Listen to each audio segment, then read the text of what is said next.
P-51. It's got a whole lot slower speed than P-51, so it could kind of almost float in the air when it's doing attacks.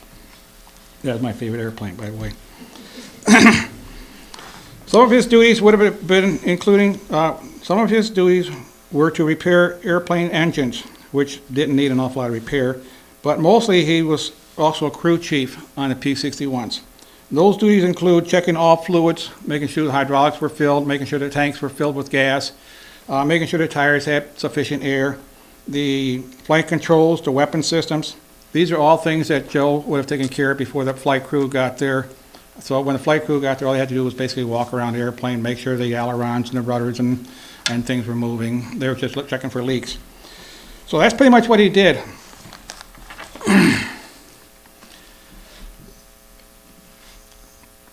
Joseph was discharged from the United States Army Air Corps on October 27, 1946. He was awarded with the Army Victory Ribbon, the European Medal, the Army Occupation Medal in Germany, even though he was stationed in Austria. He was also a marksman with both the pistols and the M1 carbine, which earned him marksmanship medals for both of those. He was discharged of the rank of corporal. After his discharge, Joseph continued his duty in the community with the military, serving as a commander of the American Legion Post 237 in Batavia, Ohio. This post was also active along with other posts in the area in raising money for Children's Christmas Fund. The red of our flag was made redder still by his heroism. The white made more pure by the motives which impelled him. The starry field of the nation's banner, the blue, been more glorified by his service. We believe Joseph, or Joe, is now in the hands of a Heavenly Father, the Supreme Commander and Judgment of all, where he rests in God's eternal peace and abides in a place where all burdens are lifted and there are no pain. There was a poem written by Edgar A. Guest, a Michigander, called Brothers All. At this time, I would like to read this poem. We are brothers all, wherever the place, brothers, whether in rags or race or lace, brothers all by the good Lord's grace. Some may sit in royal halls, some may dwell where the rooms are small, but under the skin we are brothers all. Some may toil beneath the sun, some may dream where the waters run, but we are all brothers when the day is done. By the sun that shines and the rain that falls, the shadows flung on the garden's wall, by the good Lord's grace, we are brothers all. But the hurt that comes and fallen tears, by the common grief at the silence bare, at the grave we await, we are brothers all. I read this poem because, for one, he's our brother. After talking with Vicki, it turns out that they had a long lineage of Schott that served in the military, going all the way back to the Revolutionary War. Anyway, that's why I wanted to read that one. At this time, we'll have the rifle salute, followed by taps, and the presentation of our nation's flag.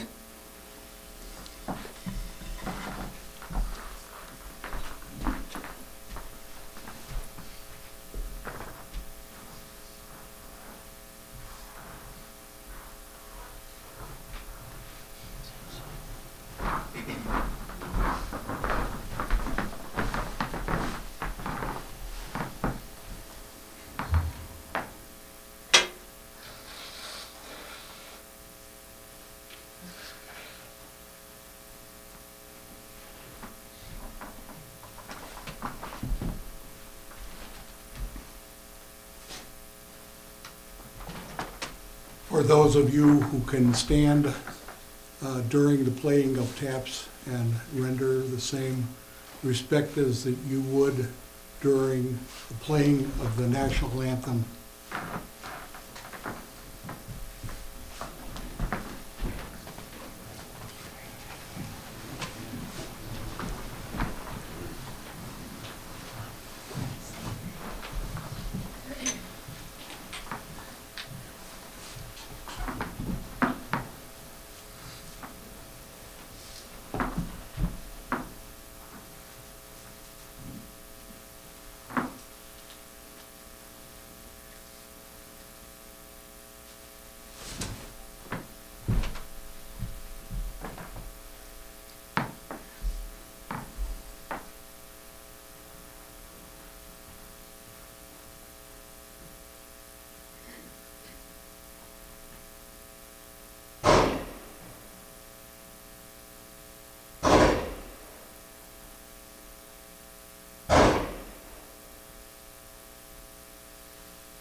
Please be seated.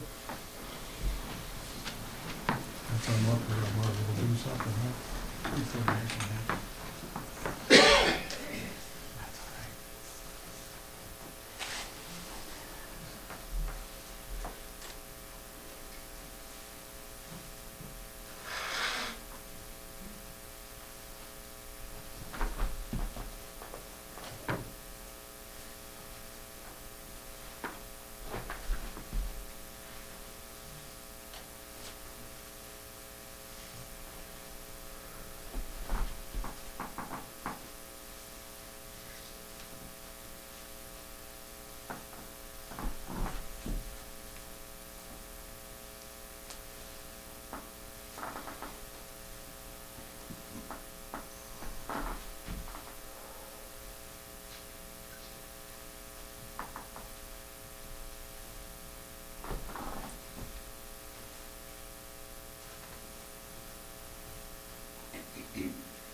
First off, I want to thank the National Guard, Army National Guards for being here. This is going to be their last funeral service they'll be performing for quite a while.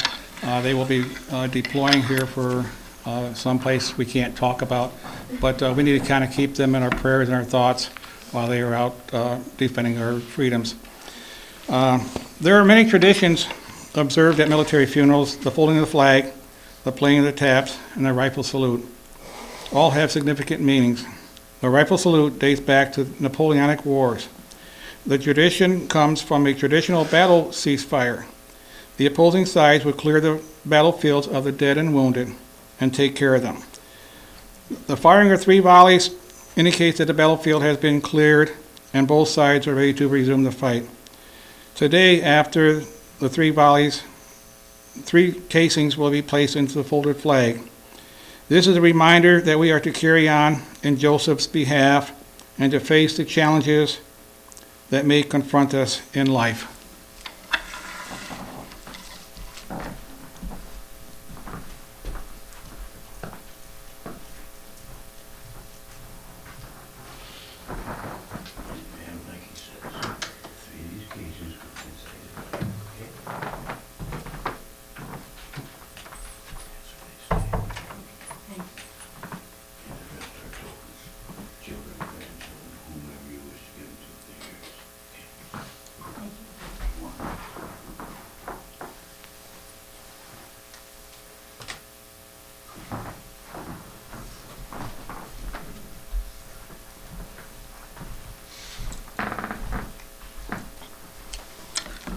My name is Bill Cedar with the Honor Guard. I'm here to read a poem. This poem was written to be read on this day, this time, and this place. It is titled Funeral Poem for Joe Schott, KB8WZK. Though his radio is silent, messages have been sent. Legion, Mason, or family man, his advice was wide-span. His communication, loud and clear, for this we hold him dear. The qualities he passed along have helped make countless strong. His messages are out there, he delivered them with care. They are there still to see, he helped to make us free. His contacts have been made, his signal will not fade. Reception has been complete, his lessons need not repeat. He served his country well, his contributions we now dwell. The USAAF was his call, to that duty he gave his all. Though he is gone from where we are, and history may seem afar, Joe's messages are left behind. These gifts he left need little remind. This poem was written by Jack Leishman, K8XX, January 25th, 2020, member of the Cherryland Amateur Radio Club. Thank you. Thank you. At this time, this concludes the military portion of the services. Again, Bobby, Vicki, we both appreciate you for giving us the opportunity to be here and to give our honor to Joseph. Thank you very much.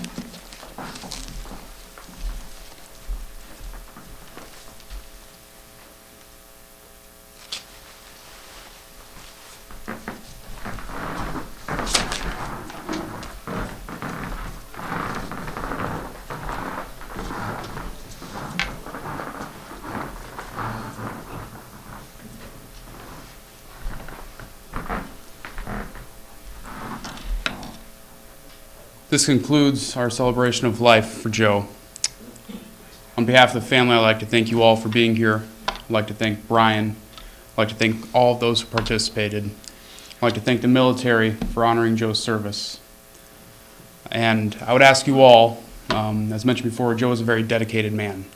And I'd ask you all to dedicate to his legacy, his inspiration to others, his legacy of helping as well. Thank you.